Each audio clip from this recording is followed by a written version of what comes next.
जय श्री महाकाल। क्या कारण है? देखो, पूर्ण आंतरिक परावर्तन से संबंधित अपन बहुत विस्तृत।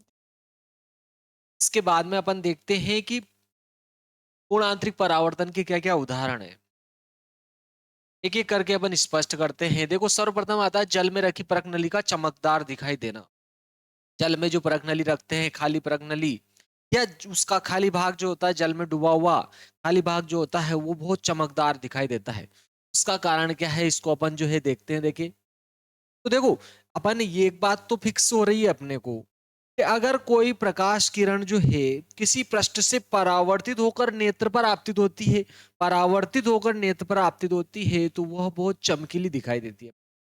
पूर्ण आंतरिक परावर्तन के कारण, प्रकाश के पूर्ण आंतरिक परावर्तन के कारण वो बहुत चमकीली दिखाई देती है।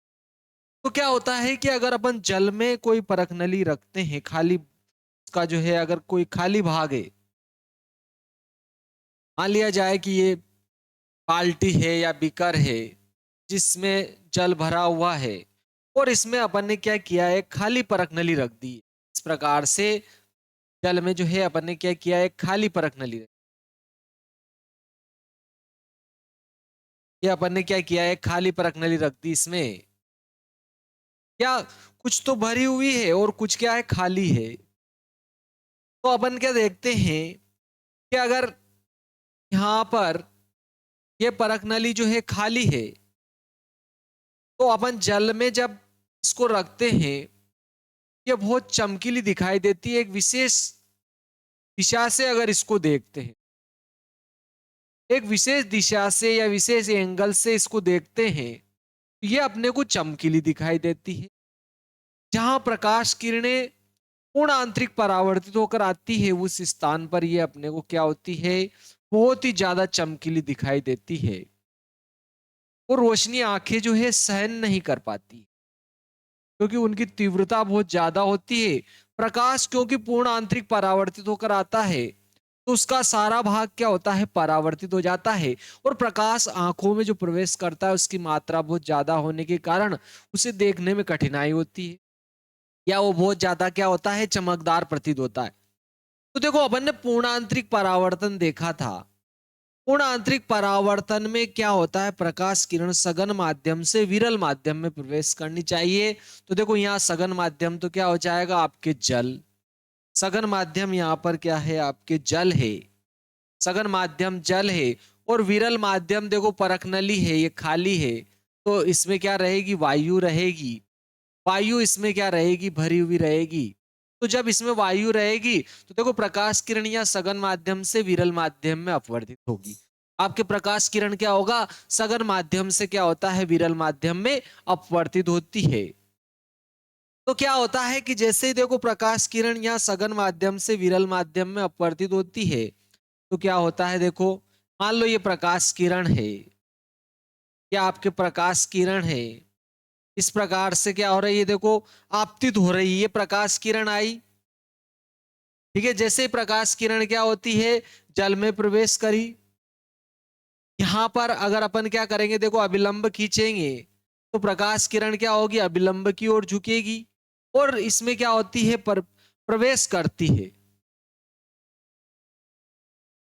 क्या होती है, जैसे ही परख नली में जल में ये क्या होती है, प्रकाश किरण प्रवेश करती है। इस प्रकार से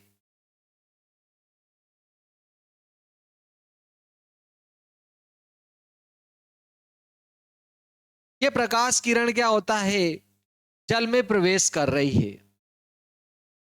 यहां पर जैसे ही जल में क्या होती है, प्रवेश करी। देखो, यहाँ जल है, ये क्या है, सघन माध्यम, ये क्या है, विरल माध्यम। तो देखो सघन विरल डायरेक्ट आप यहां से भी प्रकाश किरणें ले सकते हो। इसका देखो यहां से मुड़ी इसलिए है ये, देखो इसका इससे कोई लेना देना नहीं है, लेकिन फिर भी मैं आपको समझा देता हूं। क्योंकि यहां पर मैं अगर अभिलंब खींचता हूं, तो यहां देखो इस पृष्ठ के लंबवत आपतन बिंदु पर जो रेखा खींचेंगे, वो अभिलंब का कार्य करेगी। देखो प्रकाश किरण यहाँ वायु से जल में प्रवेश करेगी, तो देखो अभिलंब की ओर झुक जाएगी, सीधी ना जाकर अभिलंब की ओर झुक जाए। ठीक है, तो इसका कोई लेना देना नहीं था। इस प्रकार से, इस कारण से ये मुड़ी हुई बताई मैंने। तो देखो जैसे ही क्या होता है, ये यहाँ पर परख नली के ऊपर आपतित होती है, तो यहां पर अगर आप अभिलंब खींचते हो, देखो ये आपतन बिंदु हुआ, यहाँ पर अगर अपन इस परख नली के लंबवत रेखा खींचेंगे तो यह अभिलंब का कार्य करेगी। तो ये क्या हो गया, इसका आपतन कोण हो गया। ये इस प्रकाश किरण का आपतन कोण हो गया। तो आपतन कोण का मान अगर क्रांतिक कोण से ज्यादा होगा, देखो ये सघन माध्यम क्या है, जल और विरल माध्यम वायु, ये सघन विरल माध्यम के लिए आपतन कोण का मान, देखो जब जल से वायु में जाती है, आप जानते हो इसके लिए जो है क्रांतिक कोण का मान जो होता है 48.59 के लगभग होता है, 5.9 के लगभग होता है। तो देखो आपतन कोण का मान इससे ज्यादा होता है आपके, क्या होता है, आपतन कोण का मान इससे ज्यादा होता है क्रांतिक कोण से। तो ये प्रकाश किरण क्या हो जाती है, पूर्ण रूप से परावर्तित हो जाती है। प्रकाश किरण क्या होती है, पूर्ण रूप से क्या हो जाती है, परावर्तित हो जाती है। इस प्रकार से पूर्ण रूप से परावर्तित हो जाती है। यहां से भी यही क्या होगा, प्रकाश किरण जो है सघन माध्यम से क्या होती है, जैसे विरल माध्यम में अपवर्तित होती है, यहाँ भी क्या होती है, इसका पूर्ण आंतरिक परावर्तन होता है। और इस प्रकार से ये जो है अगर दर्शक की आंखों तक पहुंचती है, ठीक है, ये दर्शक की आंखों तक पहुंची, ये पूर्ण आंतरिक परावर्तित होकर प्रकाश किरणें जो है जैसे ही दर्शक की आंखों तक पहुंचती है, तो ये परखनली जो है केवल विशेष दिशा से देखने पर ही आपको जो है यह आभास होगा।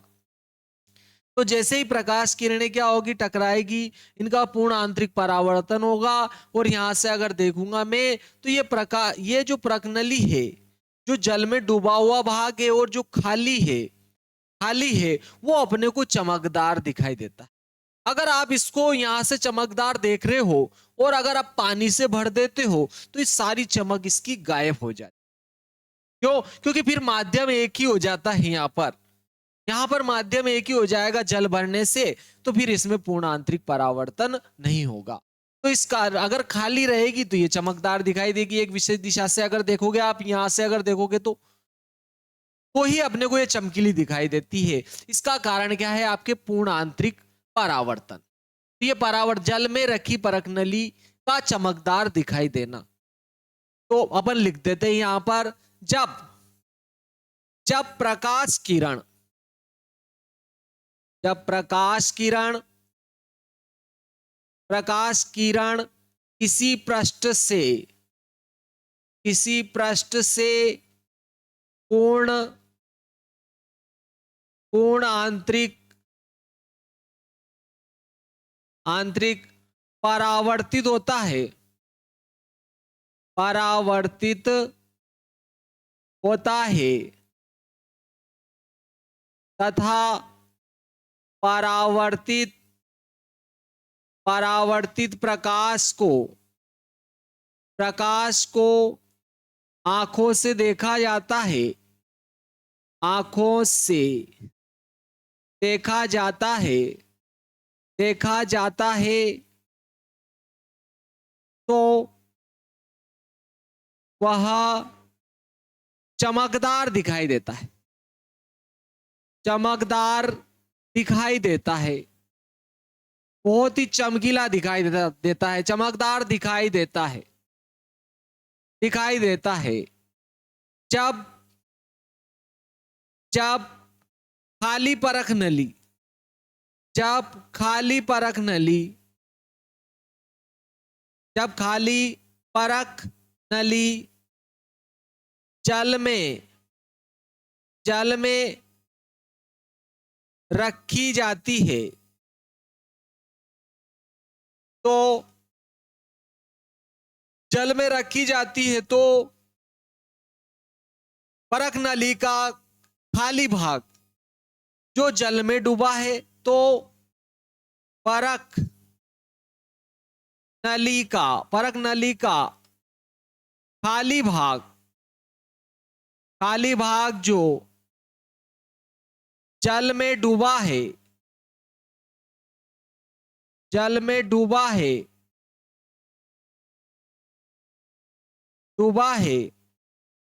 चमकदार, एक विशेष दिशा से देखने पर डूबा है, एक एक विशेष दिशा से देखने पर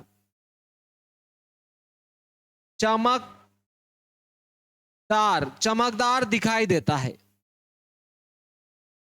चमकदार दिखाई देता है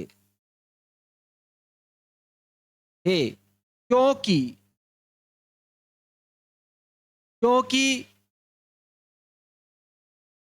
यह चमकदार दिखाई देता है क्योंकि यह जलवायु परखनली के जलवायु सीमा पृष्ठ से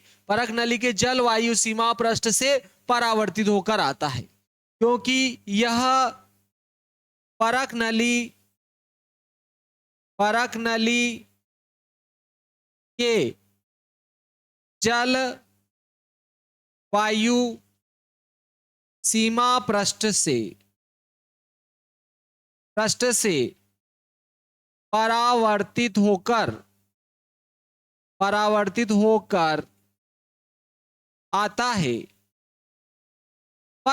होकर आता है। जब यह परावर्तित होकर आएगा और अपने नेत्र पर गिरेगा तो अपने को यह जो है चमकीली प्रतीत होगी। कौन? जल में डूबी हुई परखनली। ठीक है। यदि इसको जल से भर दिया जाता है, यदि अब इसको जल से भर दिया गया है, अपन इसको चमकती हुई देख रहे हैं, और अगर इसमें अब अगर अपन जल भर देंगे तो इसकी चमक क्या होगी? गायब हो जाएगी। यदि परखनली में जल भर दिया जाए तो चमक गायब हो जाती है। जो भाग परखनली का आपको चमकीला दिखाई दे रहा है, अगर आपने परखनली को जल से भर दिया तो वो क्या हो जाएगी? उसकी चमक गायब हो जाएगी, क्योंकि उसका पूर्ण आंतरिक परावर्तन बंद हो जाएगा। प्रकाश किरण जो है अपवर्तित होकर निकल जाएगी और उसकी चमक क्या हो जाए? गायब हो जाती है।